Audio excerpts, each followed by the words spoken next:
Palakpakan nga po natin ang ating Panginoon. Praise the Lord. Hallelujah. Patuloy po tayong yumuko at umikit. Hallelujah, Jesus. Hallelujah. Hallelujah. Hallelujah. Salamat sa iyong salita, Panginoon, na nahayag po sa aming kalagitnaan. Salamat sa katotohanan, O Diyos, na ikaw ay Diyos, ikaw ay Espiritu at karapat-dapat kang sambahin sa Espiritu at katotohanan. Salamat, Panginoon, sapagkat sa lahat ng dako ikaw ay naroroon. At sa lugar po na ito, Panginoon, kung saan kami nagkakatipon para sa iyong pangalan, ikaw po ay nasa aming kalagitnaan at tinutungtungan mo ang aming mga papuri, O Diyos. Salamat, Panginoon. Bisitahin mo kami, samahan mo kami sa kapangyarihan ng iyong Santong Espiritu, O Diyos.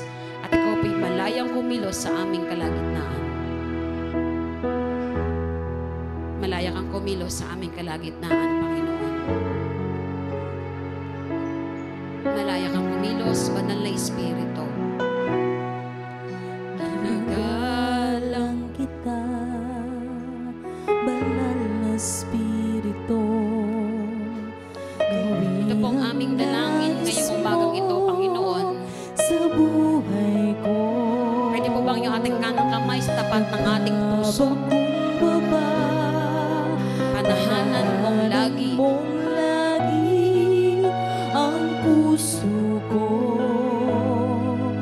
manatiling nakatuon. Sabihin po natin sa Banal na Espiritu, ginagalang kita at inaanyayahan sa aking puso, sa aking buhay. Banal na Espiritu, gawin ang nais mo Sa buhay ko, sa buhay ko. nagpapakumbaba, Nagpapakumbaba, panahanan mong lagi. panahanan mong lagi ang puso Kung aming samo, O Diyos, ngayong umaga pong ito, manatiling nakatuon sa'yo. Banal na Espiritu, Banal na Espiritu, kailangan kita. yes Lord, manatili ka. Manatili ka sa buhay Sundin ko. ang nais mo, Gawin Panginoon. ang nais mo. Banal na Espiritu. Banal na Espiritu, minamahal kita. Ikaw lamang. Ikaw lamang. Ngayon at kailanman. Ngayon Pwede po bang itaas po natin yung ating kamay at mas mataas? Banal na Espiritu, Banal na Espiritu, kailangan kita. Kailangan ka namin, O Diyos, ngayong umaga po ito. manatili Sa ka buhay ko. sa buhay At gawin ang nais mong mangyari sa buhay ng bawat isa po sa amin, Panginoon. Minamahal kita. Minamahal kita. Ikaw lamang, O Diyos. Ikaw lamang. Ngayon at kailanman. Lanman, Banal na Espiritu. Kailangan kita. Kailangan kita. Manatili ka sa buhay ko. Sundin at gawin ang labis kalooban mo, O Diyos. Espiritu, Minamahal kita. minamahal kita. Ikaw lamang. Ikaw lamang. Ngayon at kailanman. Kailanman. Pwede po mabigyan natin ng malakas na palakpak ang Banal na Espiritu. Hallelujah! Hallelujah!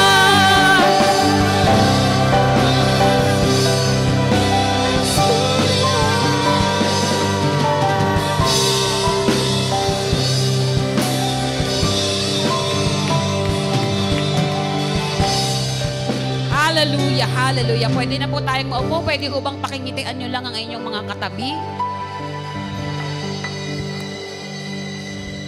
Pwede po bang pakikamusta nyo siya kung nandiyan ba siya nung nakaraang linggo? Parang wala ka nung nakaraang linggo. Parang mas maganda ka ngayon. Praise the Lord. Ang ating pong pastor ay naimbitahan sa Kalumpit. Kaya po nandoon siya upang magturo. Ako po ang inyong makakasama sa umaga pong ito. Praise the Lord. Marami pa pong bakanting upuan dito. Tsaka po dito. Kaya po pag may dumating, dito niyo po sila paupuin. Para pag nabakante po.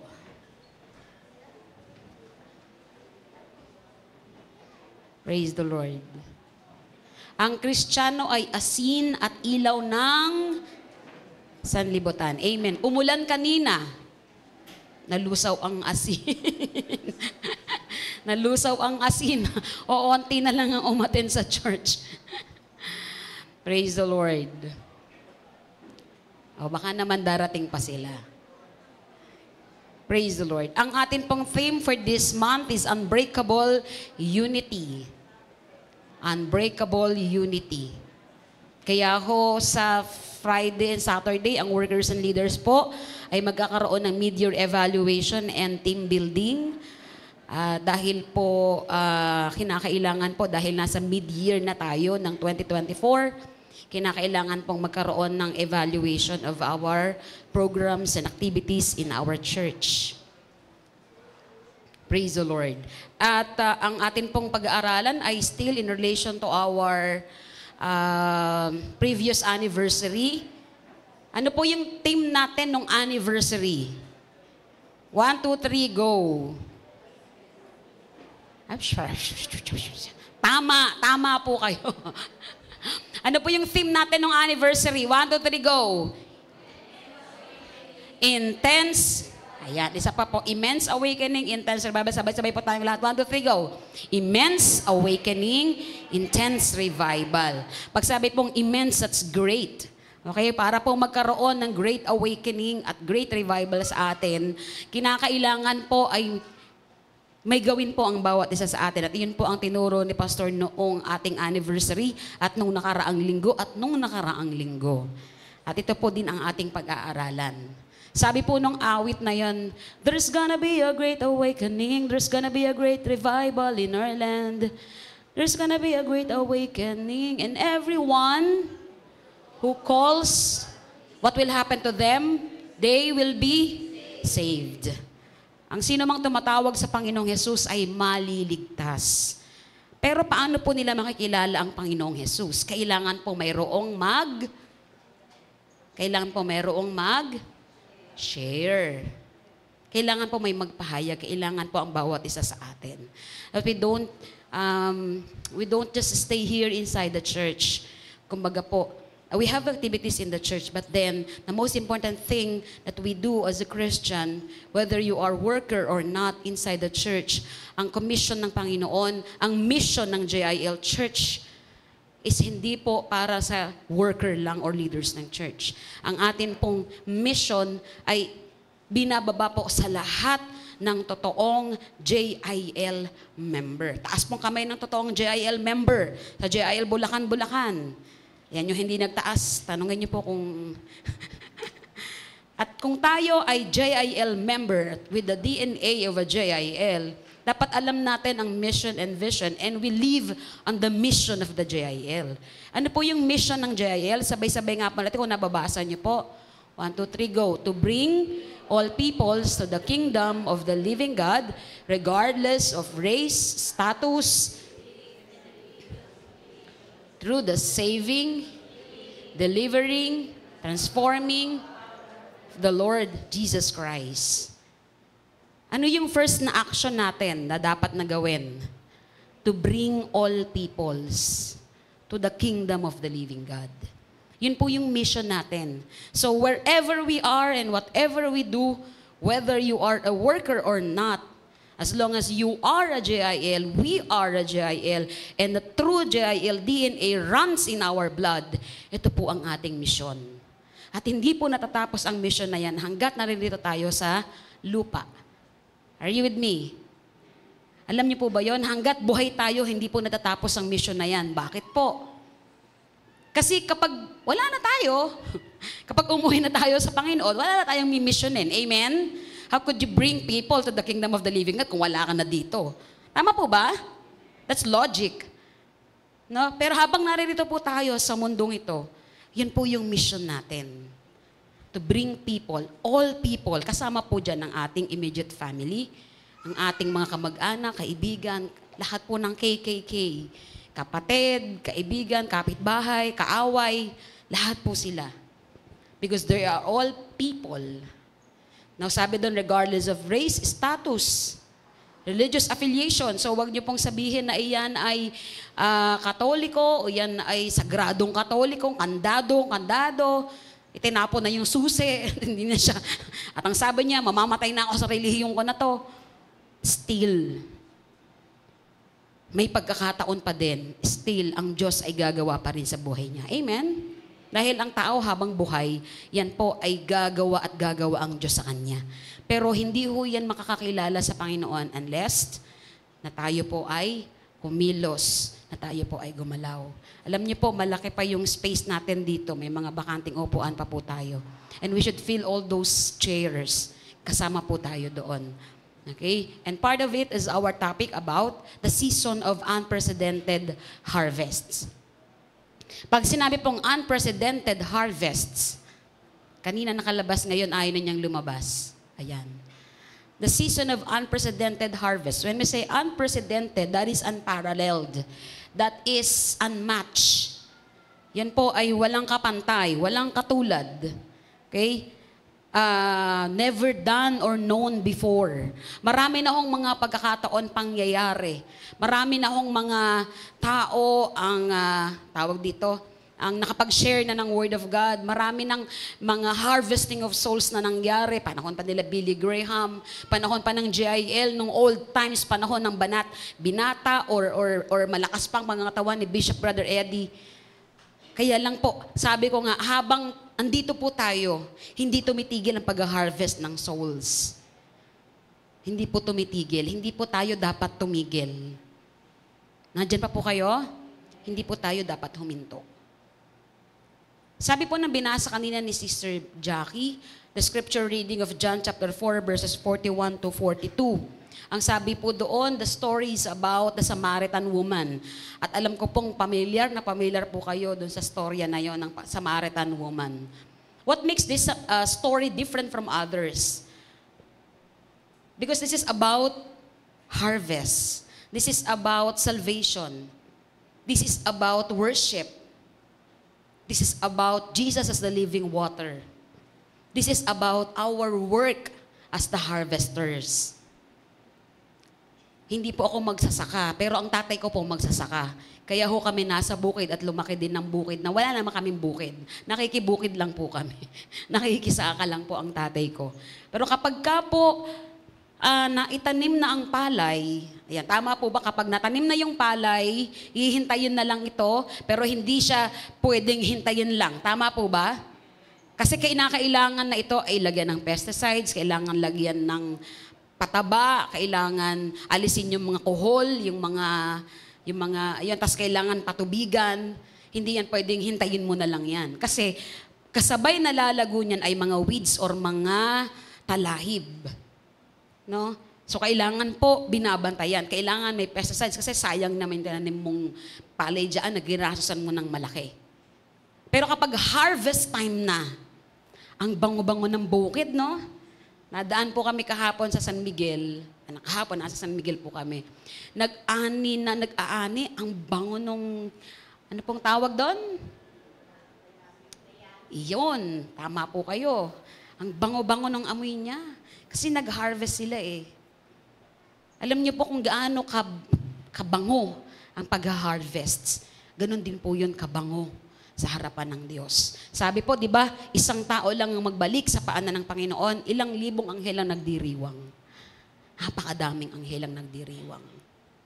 Napakaraming anghel. Kaya po, hindi tayo pwedeng huminto. Ito pong Samaritan woman na to, when she encountered Jesus, nang makausap niya, imagine niyo po, Jesus from a long journey, ang layo ng nilakad niya, katrika ng araw, katanghali ang tapat. Sa Israel po kapag tanghali, mainit din po katulad ng panahon natin, pero malamig ang hangin. Hindi katulad dito sa atin sa Pilipinas, maalinsangan. Doon malamig ang hangin, pero mainit.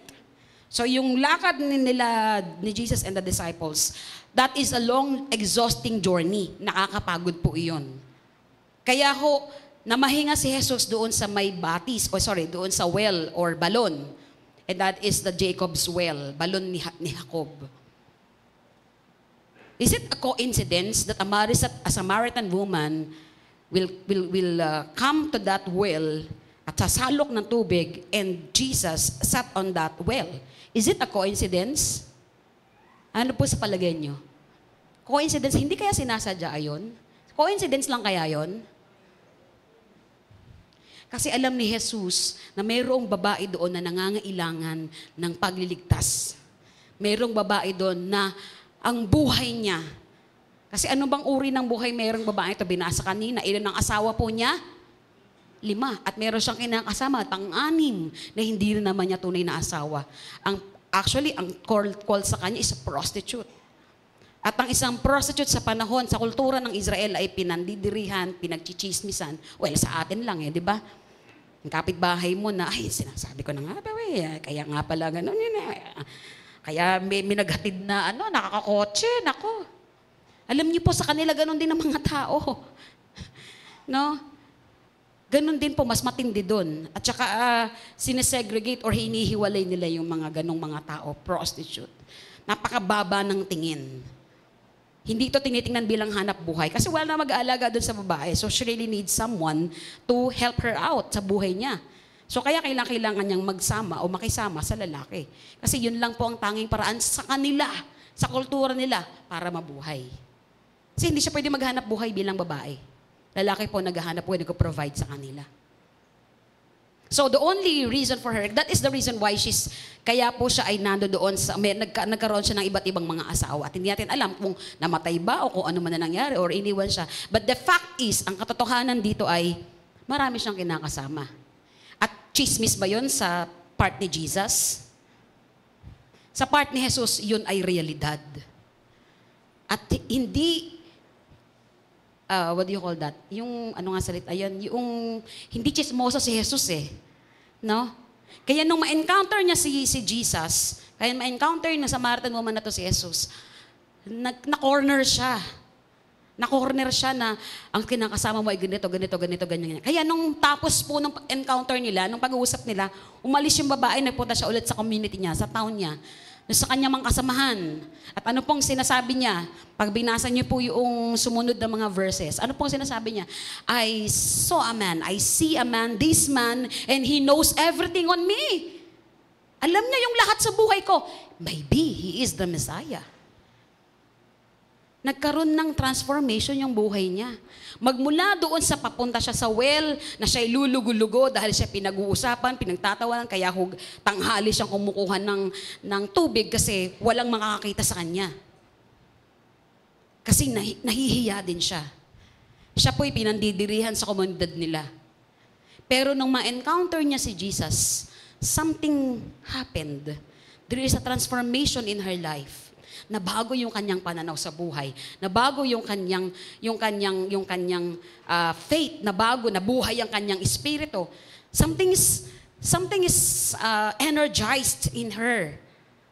Why? Kasi nung pumunta siya, lulugo-lugo siya Bumalik siya sa town, nagmamadali pa siyang tumakbo. At nung sumunod na verses, ano pong ginawa niya? Pinangalandakan niya. Sinabi niya doon sa community, sa mga tao, sa kapitbahay niya. Kung sino yung na-encounter niya doon sa Jacob's well. At alam niyo po kung anong nangyari doon sa mga tao na sinabihan niya. Nagpuntahan din sila kung saan niya na-meet si Jesus, doon sa Jacob's well. Nagpuntahan sila para makita nila, makilala nila. At alam niyo po ba, if you're going to continue reading the chapter 4, alam niyo pong nakakatuwa, Jesus spent 2 hours with them. Hindi pwede sa kultura ng Hudyo at Samaritano na magsama ang dalawa. Mag-usap, maglapit, or whatsoever. Bawal po yun sa kultura nila. It's a mortal sin.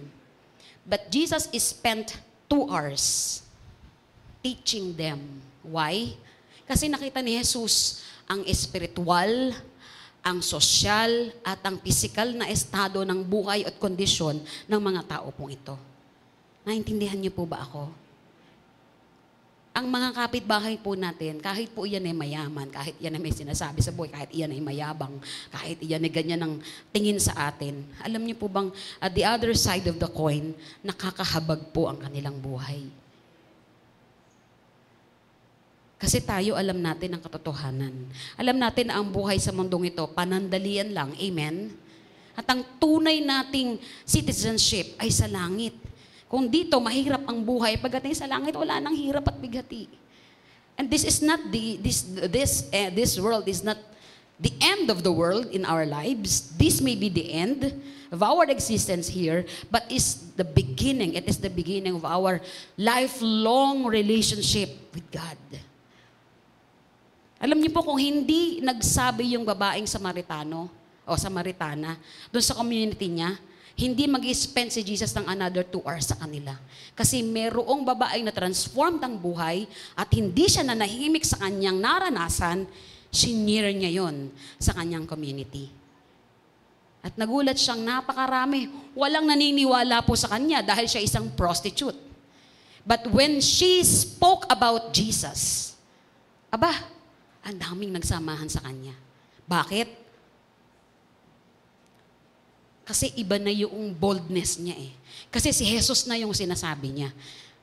Kasi alam niyang si Jesus ang nagbabago ng buhay. At yun ang kanyang sinishare. Alam niyo po, sabi nga ni Pastor nung nakaraang turo niya, di po ba? Ang pinaka-best daw po na pag-share ng Word of God or Gospel sa ating mga kaibigan at kapitbahay, sa ating mga ka-office mates, sa eskwelahan, alam niyo po, ang pinaka-mainam daw is our own testimony. How God changed our lives. Paano tayo binago ng Panginoon? Paano gumawa ng Diyos ang himala sa buhay natin? Kung paano siya kumilos sa buhay natin. Yan po ang pinakamagandang testimonya. Kaya hindi mo kinakailangan na, kasi hindi ako marunong mag-share. Kasi hindi ko alam kung saan ako magsisimula. Ano nga verses? Personal testimony po. Napaka-powerful. Kasi yun lang yung ginamit ng babae. She doesn't know anything about the Bible. She's a Samaritan woman. Wala siyang alam sa Biblia. Wala siyang alam tungkol kay Jesus. Kaya ano lang ang kinuwento niya sa community? Nakita ko, nakakilala ako, nakita ko yung si Jesus. Yung isang lalaki, actually hindi nga niya sinabi yung si Jesus eh. Yung isang lalaki. And she tells something about me and he knows everything about me. Yun lang po yung sinabi niya sa community. And what happened? Sinundan siya ng mga community, sinundan siya ng mga kapitbahay niya, sinundan siya ng mga, siguro mga kaaway niya, mga chismosa rin na kasama na gustong malaman kung ano nangyari sa buhay niya. Sinundan siya. And they were transformed because Jesus spoke to them. Kasi si Jesus na yung nangusap sa kanila. Alam niyo po, sabi nga ni Pastor nung nakaraan, kapag sinimulan po natin na mag-share, ang Diyos ang kikilos eh. Ang Diyos ang gagalaw. Hindi naman po, nakakatuwa nga po na meron tayong mga ginagawang evangelism ngayon, no, nakaraan Santa Ana, meron din ang Bambang, meron din ang San Nicolas. Nakakatuwa po. Sana ho we participated on that. At tayo din ho, personally. Kasi ho, kanya-kanya tayo ng pagsusulit sa Panginoon eh. Kanya-kanya tayong haharap sa Diyos sa Bema Judgment. Alam natin, after ng rapture of the church is the Great Tribulation. Amen? After ng rapture, kinuha tayong lahat. Sa earth, anong nangyayari? Tribulation. 7 years tribulation. Anong nangyayari sa langit? Bema Judgment. Lahat ng mga anak ng Diyos na kinuha niya sa rapture of the church, nagkakaroon ng awarding and graduation. Lahat tayo nag-aali ng corona sa Panginoon. That's Bema Judgment. Lahat po tayo. Lahat ng kasama sa rapture. So lahat ng ginagawa natin, personally, individually, or as a group, hindi po yan nawawalan ng kabuluhan sa harap ng Diyos. Lahat ng pag-share natin na ginagawa, hindi nawawalan ng kabuluhan sa harapan ng Panginoon yan. Yung ginawa ng babaeng Samaritanang ito, hindi nawalan ng kabuluhan. Kasi pagbalik niya kay Jesus, would you imagine? Kailan nangyari yung encounter na yon? Kasama ni Jesus yung mga disciples? Kasama niya yung mga disciples? Hindi. Kaya, coincidence din ba yun? Nawala yung mga disciples nung ma-encounter ni Jesus ang Samaritan woman? Kasi kung nandun yung mga disciples, malamang, hindi ko kayo pwede makipag-usap sa kanya kasi ganito, kasi ganyan. Kasi marumi siyang tao, kasi ganyan, ganyan, ganyan, ganyan. Ang tao kasi natural na pagiging judgmental. Tama? Natural sa atin yun eh. Pero si Jesus, little by little and step by step, pinakilala niya yung kanyang sarili as the Savior and as the Messiah. Kaya hindi coincidence na wala din yung mga disipulo eh. Hinayaan ng Diyos maghanap ng pagkain ang mga disipulo. Bakit? Para walang manghuhusga sa babaeng to, sa taong ito. Amen po? Alam niyo po, nang bumalik yung mga alagad, sabi dun sa pagbinasa po natin yan, or sa binasa kanina, pagbalik nila, nagulat na si Jesus. Nagulat sila kay Jesus. Would you imagine? From a long journey na mainit katanghalian, exhausted, kaya nga na mahinga sa balon. Pagbalik ng mga alagad, abay parang nabuhayan nabuhay ulit si Jesus. Energized. No, kaya sabi ng mga alagad sa kanya ay, kumain na po kayo. Kasi alam nila na pagod na si Jesus. Alam nilang pagod na si Jesus eh. Pero anong sinabi sa kanya ni Jesus? Kanila ni Jesus. Pag tingnan po natin, next slide. Anong sinabi sa kanila ni Jesus? Ang pagkain ko'y ang tuparin ang kalooban ng nagsugos sa akin at tapusin ang, ulitin mo natin, at tapusin ang ipinapagawa niya sa akin. Verse 35, hindi ba sinasabi ninyo 4 na buwan pa at anihan na? Sinasabi ko naman sa inyo, masdan ninyo ang mga bukid, hinug na ang trigo at handa ng anihin. Imagine, merong 35 na verse na hindi naman connected dun sa nauna pang mga verses. Pag tinignan niyo po yan hindi connected yung 34, 35, o yung 34 kasi nga pagod si Jesus. 35, 36, 37, 38, hindi yan connected dun sa mga sumunod, sa mga naunang verses. Pero anong tinutukoy ni Jesus dyan na hindi ba sinasabi niyo 4 na buwan pa at anihan na? Sinasabi ko naman sa inyo, masdan niyo ang mga bukid, hinug na ang trigo at handa ng anihin. At handa ng anihin. Alam niyo po, dahil praktikal lang mga alagad, no? Nakatingin sila sa trigo na nasa harapan nila dahil bukid po yung kanilang dinaanan. So, hindi nila maisip na hinug na ang anihin, kulay green pa nga yung mga trigo. At actually, kaya ho sila naglakbay ng napakalayo dahil walang trigo na hinog at wala silang makukuha. Kung hinog lang yung mga trigo na yun na yung inani nila at kinain nila. Kaya lang hilaw pa. So, at the back of their mind, nag-isip sila, paano mangyayari? Hilaw nga ang mga trigo na nasa harapan namin. If you look at this 35, this is a metaphorical. This is a metaphorical word of Jesus. Ano pong ibig sabihin? Hindi naman yung mga anihing trigo ang tinutukoy ni Jesus. Kung hindi yung Samaritanong babae at yung mga paparating na kasama ng Samaritanong babae. Kung yung mga alagad ay nakatingin doon sa trigo, si Jesus nakatingin siguro doon sa mga paparating ng mga taong kasama ng Samaritanong babae. We have to look at the way Jesus looked at the people around us. Kung paano tinitingnan ni Jesus ang mga taong nasa paligid natin, ganun po nating tingnan. Baka ho minsan patagal tayo ng patagal ng panahon. Baka ho minsan nakala natin, hayaan mo muna siyang magkasakit. Pag nagkasakit yan, manghihingi din ng tulong yan, tsaka ako na lang ipagpe-pray. Ngayon kasi, mayabang pa mahirap ipag-pray. Well, totoo po yun. Totoo po yun. Talaga namang ang tao kapag nagkasakit at talagang nasa bingit na ng kamatayan, doon niya naaalalang manalangin, kumapit sa Diyos. Tama po ba, mali? Tama po, mali? Tama. Pero pag tinignan natin, habang may panahon, habang may oras, habang may kaya pa tayong gawin. Kasi sabi ng James 4:14, hindi natin pwedeng ipangako ang bukas Pwede niyo bang ipangako ang bukas na bukas na lang po kayo mag-share sa inyong pamilya? Sa inyong mga mahal sa buhay, bukas na lang natin gagawin yon.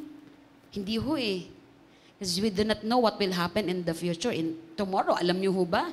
Baka nga ho, diba? Yung iba nga, hindi na nagising Tama po? So we cannot hold on to the tomorrow. Because tomorrow is uncertain. The day of salvation is now. Sabi po ng 1 Corinthians chapter 6. The day of salvation is now. Pero alam niyo pong nakakatuwa dito, sabi po ng sumunod, ang umaani ay tumatanggap ng kabayaran at nagtitipon ng bunga para sa buhay na walang hanggan. Kaya't magkasamang nagagalak or magagalak ang nagtatanim at nakikita niyo po ba? Nababasa niyo po? Okay. Baka po ako malabo. Kaya't magkasamang nagagalak ang nagtatanim at ang umaani. Dito nagkakatotoo ang kasabihang iba ang nagtatanim at iba naman ang umaani. Isinugo ko kayo upang anihin ang hindi ninyo itinanim. Iba ang naghirap dito at kayo naman ang umani ng kanilang pinaghirapan. Ang kausap ng Diyos dyan ay mga alagad. At hindi nila naiintindihan kung ano yung sinasabi ni Jesus. Dahil sa kanila, ang kanilang isipan, gutom sila at pagod.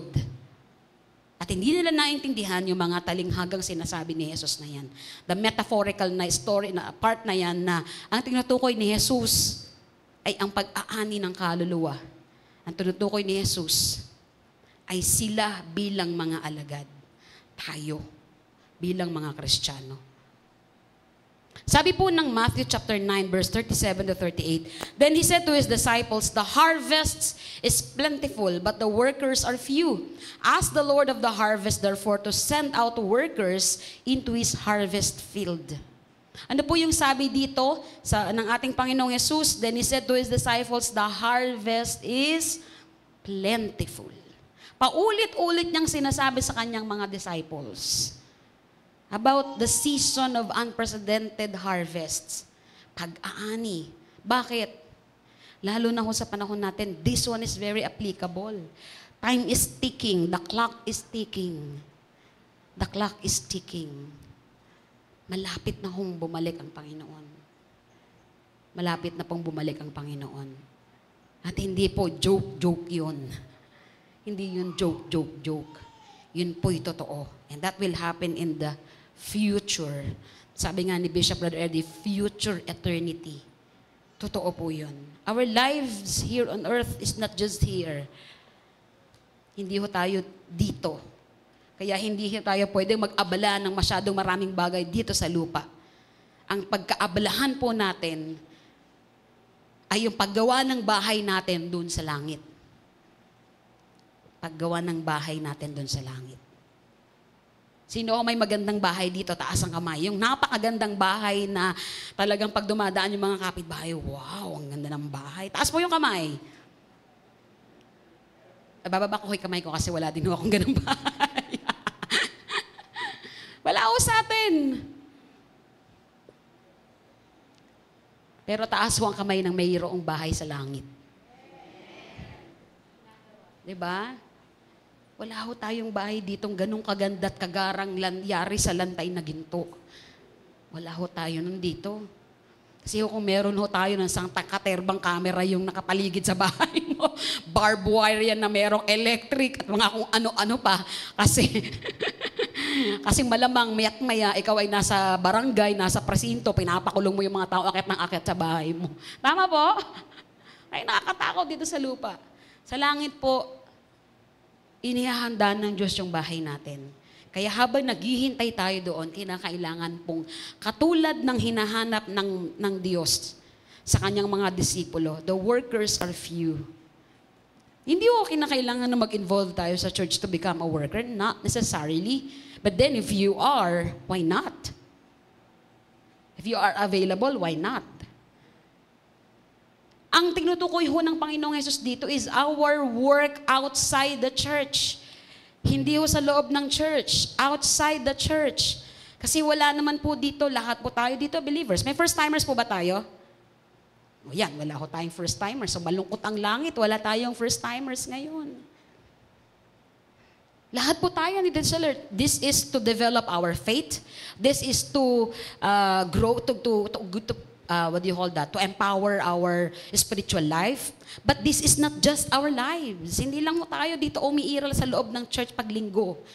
Ang pinakamainam na pag-iral po natin ay ang ma-share po natin ang gospel ng Diyos sa mga taong dapat share ng Word of God. Are you with me? Kasi ho yun ang mission natin. Konti lang daw po ang workers eh. Ang tagapag-ani ang sabi ng Diyos. Baka ho kayo at ako ang tinatawag ng Panginoon. Ask the Lord of the harvest therefore to send out workers into His harvest field. Baka ho tayo yun. Baka ho tayo yung tinutukoy ditong send out workers into His harvest field. Ang harvest field po natin yung office nyo, yung school nyo po, yung community nyo po, yung kapitbahay nyo po, yung mga kasamahan nyo po sa trabaho, yan ang ating harvest field. Hindi natin kailangang lumayo. Kasi po sa kamay natin ng Diyos, hihingin at hahanapin ang kanilang mga dugo. Dahil kasama natin sila, hindi natin nagawang i-share sa kanila ang salita ng Diyos. Kaya sa kamay natin, sisingilin ng Diyos ang kanilang mga dugo. Naintindihan niyo po ako? The workers are few. The workers are few. This chapter 4, verses 34 to 38, ay napakaganda po. No? Kasi po, paalala sa atin na ang pag-aani, na tayo po, may mga bagay tayong dapat na tingnan. No? Bilang mga tagapag-ani, bilang mga magsasaka. Ayan, I will use the word magsasaka. Dahil umaani ang magsasaka. Tama po ba ako? Sila yung nagigiik. Ay, tama ba yan? Nagigiik? Okay, sorry. Yung may lilik na hawak. Sila po yung reapers. Gumagapas. Ayun, hindi kasi gumigiik, yun yung yun nga yun. Gumagapas or magsasaka. Lahat po tayo doon. Pero alam niyo ho ba na merong mga bagay dito sa verses sa 34 to 38 na kailangan nating tingnan. Tingnan lang po natin, mabilis lang po, 5 lang. At sana nga mabilis po ako. Number 1, the work is prepared. Balikan po natin yung verse 38. Jesus told His disciples, I sent you to reap that for which you have not labored, others have labored, and you have entered into their labors. Jesus told the disciples, I sent you to reap for which you have not labored. Bakit? Kasi mayroon nang nagtrabaho. Alam niyo po dito sa Bulacan, every time that we will have anniversary, nag-evangelism tayo. Amen? Napuntahan nyo na nga ng paulit-ulit yung mga kapitbahay ninyo, napuntahan nyo, naayaya nyo na ng paulit-ulit. Pero alam niyo po, hindi daw po doon natatapos eh. May mga iba pa na mga tao na nag-share sa kanila. There are so many who have labors o who have labored. Marami na pong nauna. Actually ho sa atin, marami na hong nauna. At sabi daw po noong the labor word for that is the Greek, in its original text means hard, strenuous, and wearisome work. Yung word na labor dyan, for which you have not labored, others have labored. Yun pong labor na word dyan ay hindi po madaling salita. Na parang labor or gumawa lang. It is a hard, strenuous, wearisome work. Nakakapagod. No? Nakakapagod po yun. Sabi po dyan, sino po yung mga nag-labor? Pamaya na po yan. Sino po yung mga nag-labor? Sino po yung mga tumarabaho? Kasi others have labored eh. Sino po yung mga nag-labor na yon? Sino yung mga gumawa na yon? Sino na yung mga nagtanim na yon? Sino na yung mga nauna? Ang mga nauna na po ay ang mga propeta. Ang mga nauna na po ay ang Panginoong Hesus. Ang mga nauna na po ay sila Pablo, ang mga disipulo. Ang mga nauna na po ay yung mga taong nag-share sa atin kaya tayo naririto. Sila yung naunang nagtrabaho. Sila yung naunang nagtanim. Tayo ho, gagapas na lang. Imagine nyo po sa atin, no? Sabi nga ho, mas mahirap kasi yung magtanim. Tama po ba mali? Mas mahirap. Kahit po pechay yan, mas mahirap ang magtanim kaysa sa umani. Kahit po yan puno, mas mahirap magtanim kaysa sa umani. Tama po ba? Mas madali yung umani eh. Pipitas ka na lang ng pipitas. Yung nagtanim, obligado siyang tubigan yan, paarawan yan, lagyan ng fertilizer yan, at kung ano-ano pa. Nagtanim mo ako ng sili, ngayon patay na yung sili. Pero nakaani naman kami ng ilang butil doon sa sili. Kasi ho, madaming insektong kulay puti. Doon sa sili, yung dahon, so namatay yung sili. So kailangan kapag magtatanim ka, babantayan mo, tama? Babantayan mo kasi, or else, mamamatay talaga yan. Marami ng mga taong nauna po sa atin na naghirap na.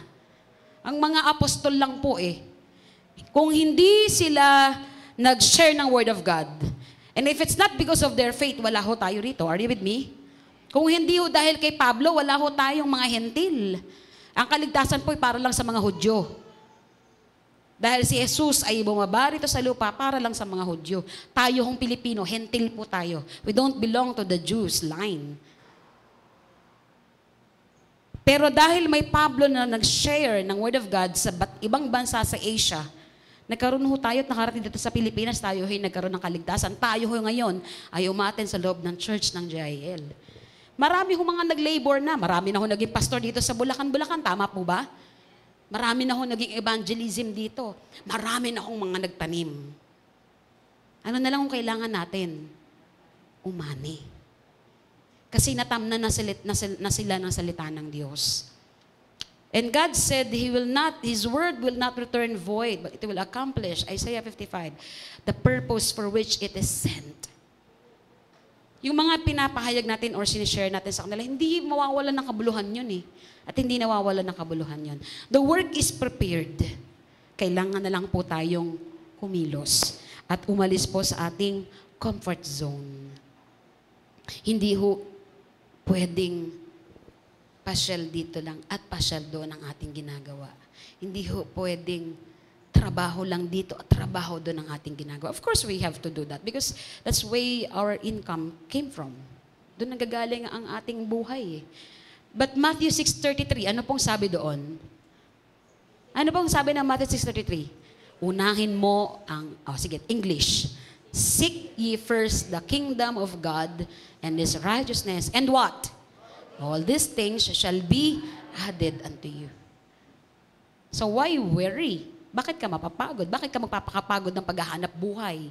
Kapag inuna mo pala ang Diyos at ang Kanyang kaharian, lahat ng kailangan mo, ipoprovide ng Panginoon. Amen? So kaya hindi natin kailangan gawing 24 oras tayo nagtatrabaho, 24/7 para kang 7-Eleven or Jollibee na bukas. Sa lahat ng gustong kumain, parang linya ng ano yun na palabas. Hindi po. We just have to work and work for the sake of working. But then we still have another work to do. Our mission. What is our another work to do? Our mission. Okay lang po maghanap buhay tayo. Parte po yan ng buhay natin. Pero may isa pa po tayong trabaho. Our very mission. To bring people to the kingdom. All people to the kingdom of the living God. Number 2. Sabi po dyan, the tasks are assigned. The tasks are assigned in verse 37.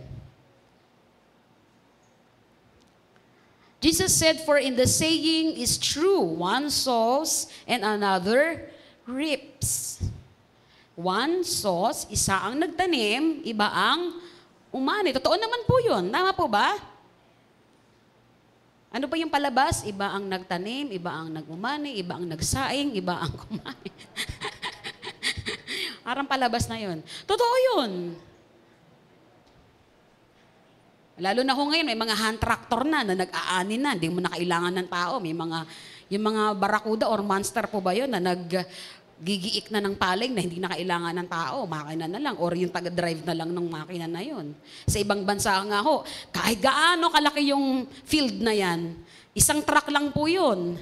Meron ng sariling lalagyan yun, may gilingan na rin yun. Pag lumakad po yun ng ganun, diretsong-diretso. Lahat po nung tanim, nakukuha lahat. Iba ang nagtanim, iba ang umani. Kasi ho, hindi tayo ang nagtanim, pero tayo ang aani. Tayo po ang aani. Kaya kailangan lang pong umani ho tayo. Kailangan lang hong kumilos po tayo. Amen po. Sabi po dyan, in our sovereign Lord's work of the harvest, everyone has their proper role. Meron ho kanya-kanyang, Trabaho ang bawat isa. One person does all the hard work and somebody else reaps at all the benefits. Totoo po yun. At hindi ho tayo pwedeng mag-complain kasi mahirap naman yung ikaw na magtanim, ikaw pa mag-aani. Marami na hong mga nagtanim na mga pastor dito sa JIL Bulacan. Even our bishop, Brother Eddie, ay nagtanim ng salita ng Diyos dito sa bayan ng Bulacan. Dahil mayroon ho siyang mga kamag-anak somewhere in Bulacan. Nagtanim na ho siya dito ng salita ng Diyos. Marami na rin ho mga pastor. Marami ho tayong mga anibersaryo na araw-araw, pag anniversary tayo'y lumalakad. Marami na ho kayong ginawang evangelism dito sa loob, sa bayan ng Bulacan. Kailangan lang pong anihin natin. Dalhin natin sila sa paanan ng Panginoon, dalhin natin sa loob ng church, sa mga extension services natin, sa life group po natin. Huwag po nating tigilan ng pag-anyaya. Sabi po na 1 Corinthians chapter 3 verses 5 to 9, what after all is Apollos and what is Paul? Only servants through whom you came to believe, as the Lord has assigned to each his tasks. I planted the seed, Apollos watered it, but God has been making it grow. Iba-iba ng trabaho. Iba-iba tayo ng trabaho sa loob ng church. Iba-iba po tayo ng trabaho sa loob ng church. Sabi po nung sumunod, so neither the one who plants nor the one who waters in, am I right? Oh yeah. But only God who makes things grow. The one who plants and the one who waters have one purpose, and they will each be rewarded according to their own labor. For we are co-workers in God's service. You are God's field, God's building. Kapag po tayo ay nagtrabaho, anong binabayad sa mga nagtatrabaho? Kapag nagtrabaho ka, ikaw ay babayaran. You will receive your compensation or wage. Siyempre, sa panahon nung naalala ko, nung nagsasaka po yung tatay ko, kapag 40-60? 40-60. No? So, kung sino yung nung mga nagsaka, meron silang mga kaban-kaban ng bigas na pwedeng iuwi. Ganun po yung nangyayari. So, ibig sabihin, kapag tumarabaho ka, magkakaroon ka ng kabayaran. Amen? Amen? Kapag nagtrabaho po tayo in the kingdom of God, magkakaroon tayo ng reward. Hindi naman po sinungaling ang Diyos. Kasi sabi niya yan the one who plants and the one who waters have one purpose. They will each be rewarded according to their own labor. Yung nagtanim, meron siyang reward. Yung umani, meron din siyang reward. Naalala niyo po yung turo nung nakaraan ni Pastor? Merong pinagtrabaho ng alas 5 ng umaga, may pinagtrabaho ng alas 7, alas 9, alas 5 ng hapon, pero pare-pareho lang ang kanilang tinanggap na kabayaran. 1 denarii. Tama ba ako? Or 2 denaries lang yung kanilang tinanggap. Whatever time yung iyong ginawa, pare-pareho. Lahat tumanggap ng award. Lahat tumanggap ng kabayaran. Pag nagtrabaho po tayo, hindi pwedeng hindi tayo bayaran ng Diyos. Hindi pwedeng hindi tayo bayaran ng Diyos. Yung tao nga kapag ka nagbayad sa iyo minsan kuripot pa Ang Diyos hindi kuripot pag nagbayad. Ang Diyos sagana kapag nagbigay. Amen? Amen? Sabi ng Diyos, di ba, I can do all things through Christ who strengthens you. Ano pa pong sabi ng Panginoon? And all our things will be supplied. No, lahat ng pangangailangan natin ay ipoprovide ng Panginoon. Isusupply ng Diyos. Hindi kahit kailanman nagsinungaling ang Panginoon. Kaya kapag tayo po ay nagtrabaho, sure po yun. Kapag tayo gumapas, kapag tayo po ay gumapas, kapag tayo po ay nagdala ng kaluluwa sa paanan ng Panginoon, sure po tayong may reward. Sure pong may reward. Alam niyo bang may corona na nakahanda sa bawat isa sa atin? There are 7 crowns in the book of Revelation na ibibigay ng Diyos sa bawat isa po sa atin at the Bema judgment of Christ. Sa Bema judgment ng Panginoon. Each of us will receive our own crown. Wow. Kung dito kung wala kang corona at pangarap mong magka-corona, doon sa langit may corona. Kailangan lang ay magtrabaho po tayo. Alam niyo po, sabi niyang, even Dr. Billy Graham, sa kanyang crusade, sinasabi daw po niya na it is a reaping events ang kanyang mga ginagawang crusades. Bakit? Reaping events or pag-aani yung kanyang mga krusadang ginagawa nung siya nabubuhay. Kasi marami ng mga taong nagtanim, marami ng mga taong nag-share sa kanila. Marami na silang mga kapitbahay na nag-share ng experience nila, nag-testify sa kanila kung sino si Jesus. Marami na mga taong nagdala ng pamasahe, nagpamasahe sa kanila or nag-treat sa kanila just to go to the church. Marami ng mga tao. At yung mga krusada niya, yun ay reaping events. Bakit? Umaani na lang ng napakarami kasi marami ng mga taong nagtanim. Amen po? At kasama ho tayo doon sa dapat na umani. Sa loob po ng church natin, kailangan ho napupuno natin ng church natin. Baka sabi ng Lord, paano ko kayo bibigyan ng malaking church? Paano tayo bibigyan ng Lord ng malaking church? Ito pa lang po, marami na tayong bakanting upuan. Kailangan po nating mag-double time. Amen? Amen. Tingnan niyo yung katabi niyo kung gising pa. Mas mahal po ang bayad pag sa church natutulog. At ang isang taong natulog abang nagsasalita, abang itinuturo ang salita ng Diyos, ay nahulog at namatay. Kaya baka mahulog kayong bigla dyan. Another fundamentals as harvesters. Ito yung mga principles na kailangan nating tingnan bilang mga tagapagsaka or tagapag-ani. Number 3, the labor is meaningful. The labor is meaningful. He who reaps receives wages and gather fruit for eternal life, that both he who sows and he who reaps may rejoice together. He who reaps receives wages. Kaya sabi ko, hindi ka malulugi sa Panginoon eh. Sa tao, luging-lugi ka eh. No? Uutangin pa yung bayad sa iyo eh. O kaya naman, isusumbat pa sa iyo. Yung binayad, paulit-ulit. Pero sa Diyos, sabi diyan, he who reaps receives wages. Pag sa Diyos tayo naglingkod, pag sa Diyos tayo sumunod, pag sa Diyos tayo gumawa, hindi po tayo lugi. Kasi sure po tayong makakatanggap ng kabayaran. And gathers fruit for eternal life. And gathers fruit for eternal life. Alam niyo po, napakasarap noong pagpunta mo ng langit. Naalala ko yung istorya nung, thank you for giving to the Lord. I am alive that you gave. Yung istorya po na yon, somebody will tap on your shoulder pagdating mo daw po sa langit at sasabihin sa iyong salamat.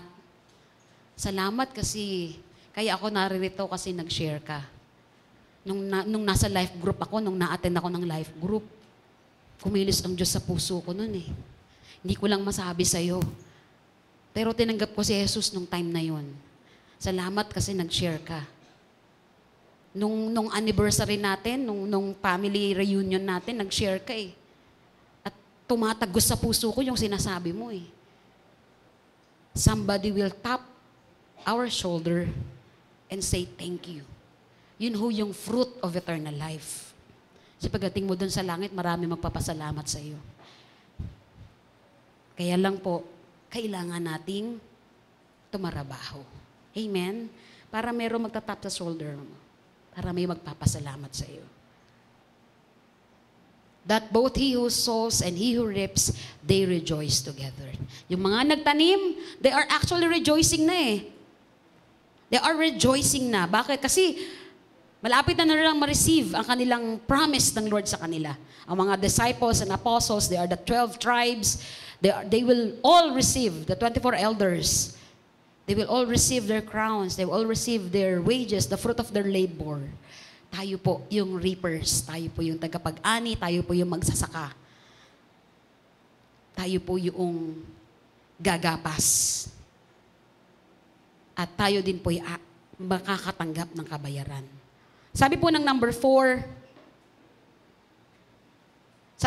Matthew chapter 10, verse 42 to 44, anyone, medyo maliit lang po, pasensya na po.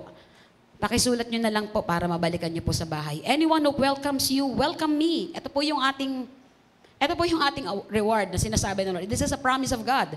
Anyone who welcomes you, welcomes me. And anyone who welcomes me, welcomes the one who sent me. Whoever welcomes a prophet as a prophet will receive a prophet's reward. And whoever welcomes a righteous person, as a righteous person will receive a righteous person's reward. And, yung sabi ng huli, if anyone gives even a cup of cold water to the one of these little ones who is my disciple, truly I tell you, that person will certainly not lose their reward. Kahit isang basong tubig lang ang ibigay natin sa mga tao na gumagapas, sa mga taong nagsishare ng salita ng Diyos, we will not lose our reward. Well, certainly, we will have our reward. Yan ang pangako ng Diyos. So, hindi kalugihan. Kaya ako sinasabi at lagi ninyong maririnig, hindi kalugihan ng maglingkod sa Diyos. Hindi kalugihan kapag sa Diyos po tayo nagtrabaho. Hindi po kalugihan. Andyan pa po kayo? Medyo malungkot po kayo. Okay lang po ba? Sabi po ng number 4, the time is at hand. Sabi po ng verse 35, he said, do you not say, there are still 4 months, and then comes the harvest. Behold, I say to you, lift up your eyes and look at the fields, for they are already white for harvest. They are already ripe. Hinug na sila, dapat na silang anihin. Hinug na sila, dapat nang anihin. Hindi daw po, bukas pa. Hindi daw po, sa susunod pang mga araw, the time is at hand. Why? As I've said kanina po, ang Israel, ang time clock ng Diyos. Narinig niyo yan kay Pastor, narinig niyo yan kay Bishop Brother Eddie. Ang Israel, ang time clock ng Panginoon. At nung nakaraan, Iran ang kalaban ng Israel. Nung nakaraan, ano po yung kalaban ng Israel? Ano po? Palestines. Ngayon naman, Iran. Susunod, Syria. Susunod, Turkey. Nakaamba na hong lahat yan. Yun hong mga kalaban niya. Nakaamba na hong lahat. At iniiwan na siya ng United Nation. Dahil ayaw niyang tigilan ang ginagawa niyang pagsalakay sa Hezbollah at saka sa Hamas. Dahil hindi pa nila nakukuha ang kanilang mga kasamahan na naging bihag. Yun ang kinukuha nila eh. Yung mga prisoners ng Hamas, ng mga Israeli. Kaya nila sinusugod lahat ng yung Gaza at lahat ng teritoryo ng Palestines. Talagang pinupulbos nila po yan. Bakit? Hindi pa tapos ang war para sa kanila. Kasi hindi pa nila nakukuha yung mga kasamahan nila. Ganun ho sila pinagtatanggol ng gobyerno nila. Laban kong laban. Time clock ng Diyos ang Israel. At the more na maraming kumakalaban sa Israel, the more na nagsasabing, mas malapit na mag-rapture of the church. Mas malapit nang dumating ang Panginoon. Remember, bago dumating ang Panginoon, that is the second coming of Christ, before the second coming of Christ, kinakailangan, lagi po sinasabi ni Brother Eddie, preceded ito ng rapture of the church. Kailan ang rapture of the church? 1 Thessalonians, no one knows the day and the hour. Gaano kabilis ang rapture of the church? In a twinkle of an eye. A trumpet will be sounded and there will be a loud noise. And there will be a loud chaos. Kasi start na ng tribulation. Time is at hand. Malapit na pong bumalik ang Panginoon. The urgency of sharing the Word of God ay now. Ngayon po. The day of salvation is now para sa ating mga kamag-anak at kapamilya. Yan ho yan lagi sinasabi ni Pastor sa atin. Nung nakaraang mga turo niya, di po ba? Kahit huwag ka nang pumunta sa malayong mag-mission sa malayong lugar. Huwag mo nang pangaraping mag-mission sa Mindanao. Pangarapin mo na lang ang iyong buong pamilya, makasama mo sa loob ng church at magpatuloy sa kanilang pananampalataya. Enough na yon. Amen? Another thing po, number 5 and last. Sabi po dito, the fulfillment is great. In verse 34, he told the disciples, my food is to do the will of Him who sent me and to finish His work. Ano ho yung sense of fulfillment ng Panginoong Yesus? Yung gawin ang kalooban ng Ama na nagsugo sa Kanya. Why it is fulfilling? Why the idea or why this harvesting is great? Why the fulfillment is great? Kasi po yung kapitbahay, kapamilya, kamag-anak natin, they are all precious in the sight of God. Kung tayo ay precious sa harapan ng Diyos, sila din po ay mahalaga sa harapan ng Panginoon. Imagine niyo po, yung Samaritanang babae, pinag-aksayahan, pinagpaguran, kinausap ng Diyos. Alam niyo ho ba, habang binabasa ko po itong pinag-aaralan natin na to, ang pinakamahabang conversation daw po ng Panginoon, hindi sa kanyang mga alagad lang. All the more itong babaeng Samaritana na to. Isa sa pinakamahabang conversation ng Panginoon. Well, if you look at it, ang haba naman talaga ng usapan nila. Ilang verses po yun. Palitan sila na ang pananaw at kuro-kuro sa buhay. Ang ending, nakuha din siya ng Panginoong Yesus. Nagkaroon siya ng salvation. Hindi hinayaan ng Diyos na itong babaeng ito, na lugmok ang buhay sa kasalanan, ay mapunta sa dagat-dagatang apoy ng impyerno. Amen? Hindi hinayaan ng Diyos yun. Kahit ano pang sitwasyon niya sa buhay, hindi hinayaan ng Diyos. Yung compassion ng Panginoon, nandoon. And that is one of our core values. So pag tunay tayong JIL, at sinasabi mong JIL ka, dapat meron ka nung, kaya gagawin mo yung mission eh. Kasi parte ng core values natin, yung love and compassion sa ibang tao.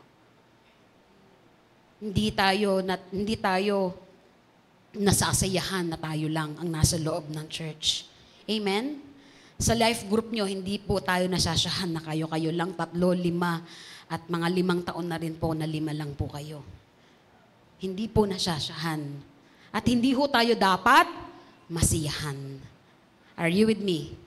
The fulfillment is great. Kailan po nagiging great ang fulfillment? Kapag nagawa po natin yung kalooban ng Diyos. Ang Diyos na nagsugo po sa bawat isa sa atin na tapusin natin yung ating mga trabaho. Ano po yung trabaho ng Diyos? Ano po yung trabaho ang pinapagawa? Sabi po ng John chapter 6 verses 34 to 14 Amplified Bible po. All that my Father gives me will come to me, and the one who comes to me I will most certainly not cast, but I will never reject anyone who follows me. For I have come down from heaven not to do my own will, but to do the will of Him who sent me. This is the will of Him who sent me. Next slide. This is the will of Him who sent me. Sabi po dyan, that of all that He has given me, I lose nothing. But that I give new life and raise it up at the last day. Ano po yung will? Ano po yung kalooban ng Ama? Lahat ng ibinigay ng Ama sa Anak, kailangan lahat po yun. Lahat po yun ay ma-erase up. Lahat po yun ay makasama sa rapture of the church. Second coming. Lahat po yun dapat makasama. At hindi papayag ang Diyos. Sabi po niya doon, sabi diyan, that of all that He has given me, I lose nothing. Walang pwedeng isa man ang mawala sa kamay ng Diyos. Walang isa man pwedeng mawala sa kamay ng Diyos. But I give new life and I raise it up at the last day. For this is my Father's will and purpose, that everyone who sees the Son and believes in Him as Savior will have eternal life. And I will raise him up from the dead on the last days. Ano yung will ng Father? And purpose, that everyone who sees the Son and believes in Him as Savior. Everyone who calls on the name of the Lord will be saved. Everyone who calls on the name of the Lord will be saved. Yun lagi, yun yung will ng Father. At yun din ang ginagawa ng Panginoong Yesus at yun din po ang ipinapagawa ng Diyos sa bawat isa po sa atin. Kasama ko pa po ba kayo? Alam niyo po, hindi naman talaga po naaalis sa dumarating sa punto ng buhay natin na humihina, bumabagsak, nagiging naglulugo-lugo. Marami din panahon ng ating buhay Kristiyano na, well, I am not in the mood of sharing God's Word. I am not in the mood of evangelism. Pastor, kahit anong pokpok mo dyan, wala sa isipan ko yan sa panahon ngayon. But again, this is a wake-up call sa bawat isa po sa atin. This is the season of unprecedented harvests. Huwag po nating hayaan na tayong lahat umuwi sa harapan ng Diyos, wala man lang tayong nadala sa paanan ng Panginoon. Are you with me? Pamilya, unahin na po natin yung pamilya natin. Kung lahat ng pamilya natin nasa loob na ng church, yung extended family po natin. Pag sinabi extended, yung mga kamag-anak, tito, tita, lolo, lola, and pinsan, pamangkin, lahat. Lahat po sila. Yung angkan natin. Extended family. Kapag sila po nasa loob na ng church, umaaten na, lumalagon ang pananampalataya, labas po tayo sa ating mga kaibigan. Pwede naman po, simultaneous, pagsabayin po natin, mga kapitbahay, mga kasama sa trabaho.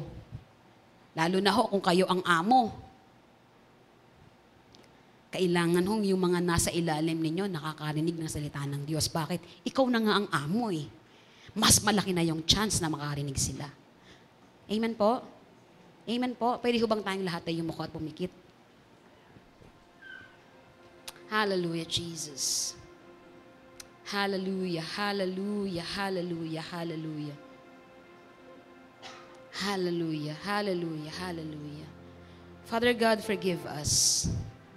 Patawarin mo kami, Panginoon, sa mga oras, sa mga panahon na nagdaan po sa aming buhay na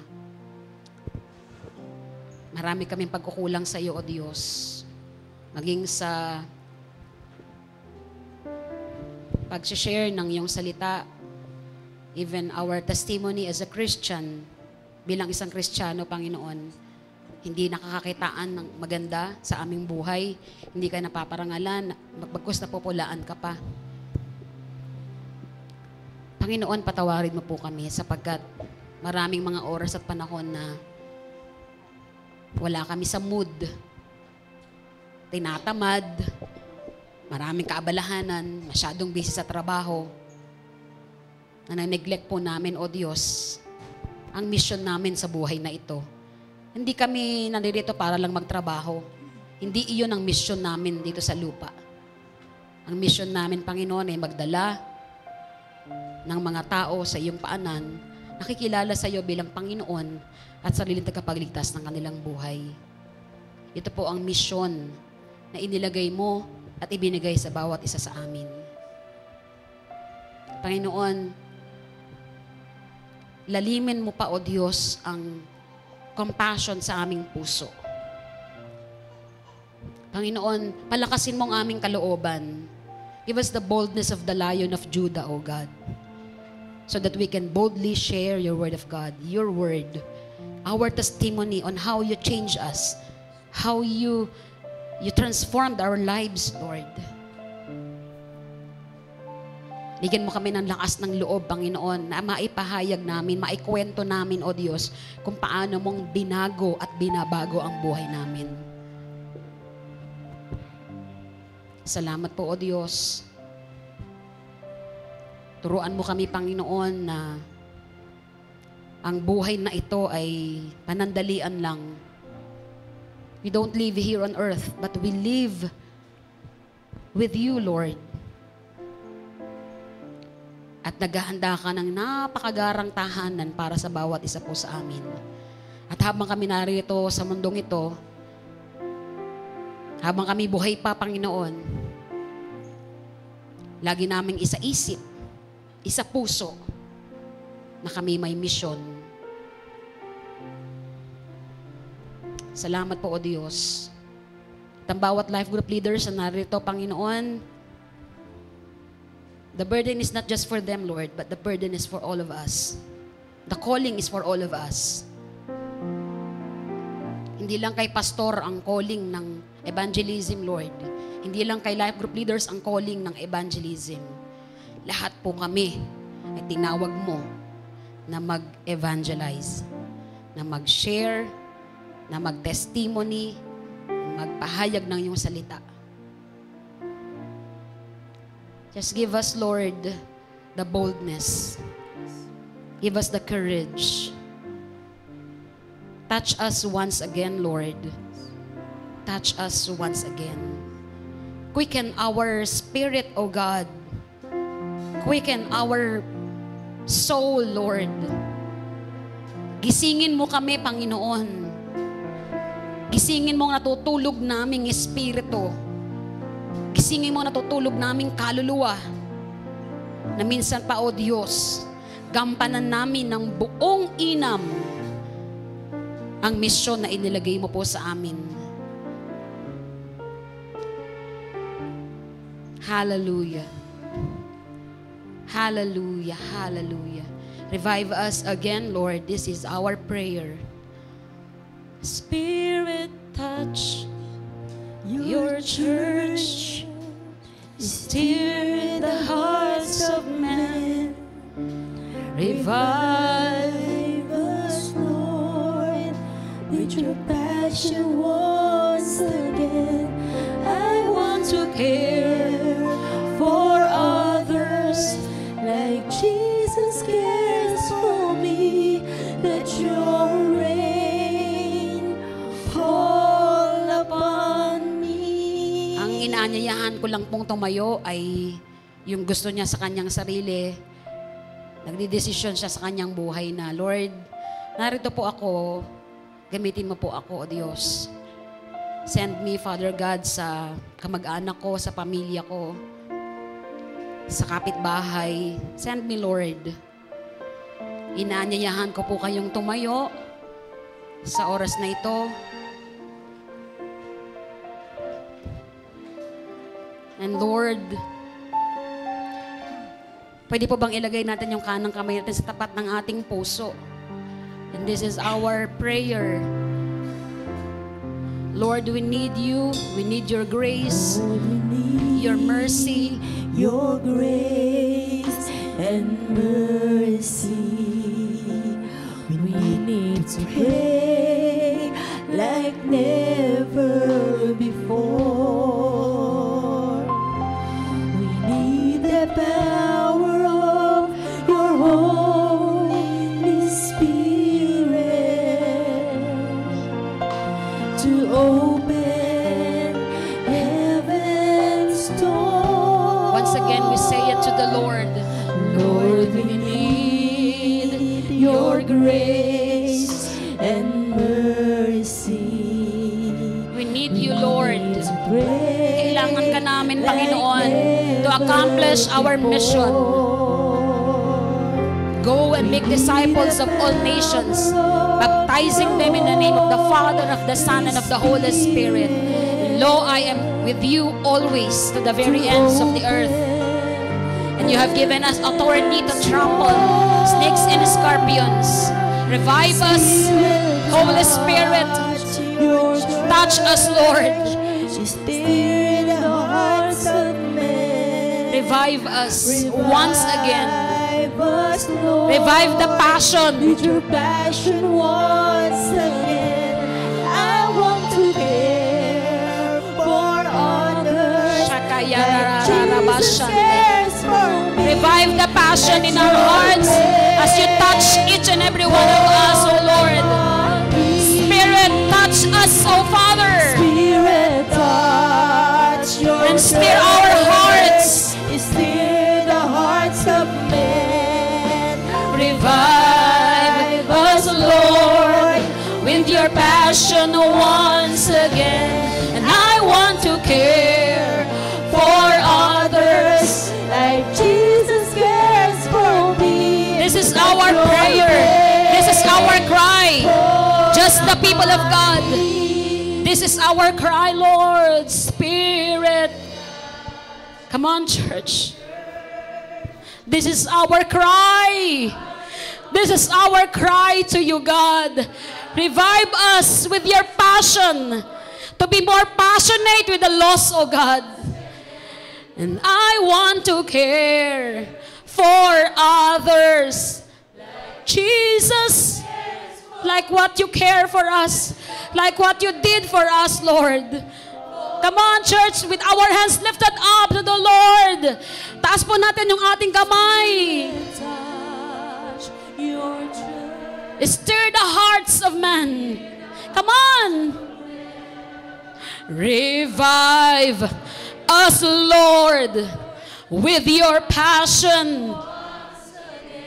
And I want to care for others like Jesus. Jesus cares for me. Let your... You can do better than that, church. You can do better than that. Let us ask the Lord. Spirit, touch your church. Stir the hearts of men. Revive us. Revive us, With your passion. With your passion once again. And I want to care for others like Jesus cares for me. And let your rain fall. Come on, sing this song. Sing this song. Spirit, Holy Spirit, Holy Spirit, stir us, stir us, revive us. With your passion once again. And I want to care for others like Jesus. Cares for me. Let your rain fall. Oh, Spirit of God, Spirit, touch your church. Stir the hearts of men.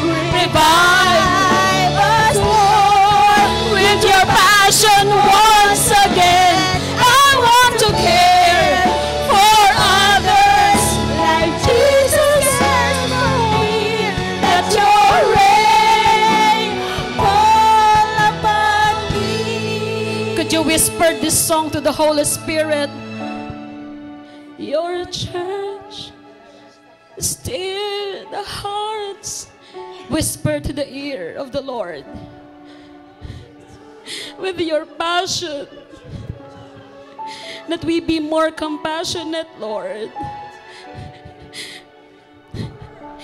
Like what you did to us. Let your rain fall. Say it.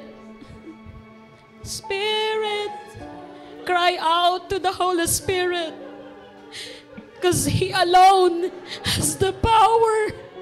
Hindi po natin kaya on our own strength.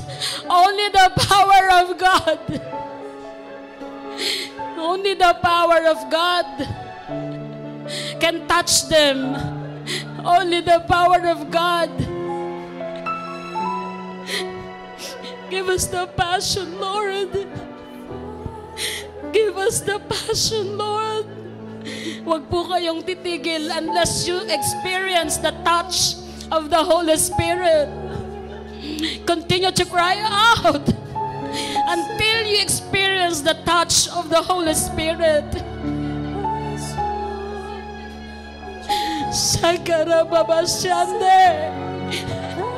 Shandarayayayarararashande.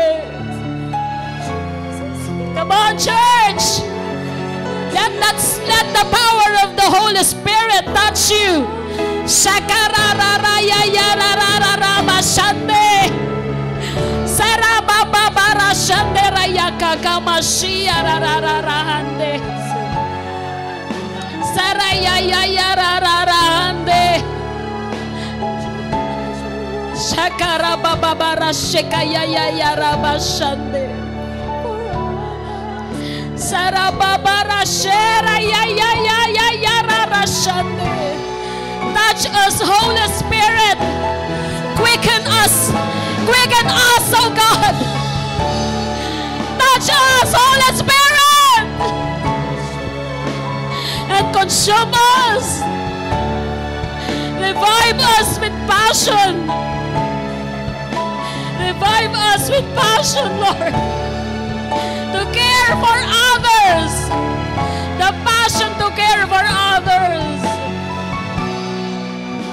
The passion passion to care for others, oh God. God, give us that passion, Lord. Give us the passion, Lord. Give us the passion, oh God, that those who call on you shall be saved. Great awakening. That they who call on you shall be saved, Lord. This is our prayer once again for our town, for the 14 barangays of Bulacan. Bulacan, at hindi kami magsasawa, Panginoon. Maging sa pamilya po namin, sa mga kaibigan, hindi kami magsasawa, O Diyos. And we declare it with faith. There's gonna be A great awakening. it shall come to pass, oh God. It shall come to pass. It will happen. It will certainly happen, Lord. It will certainly happen. A great awakening. And we declare it, Lord, that everyone who calls on you, they will be saved.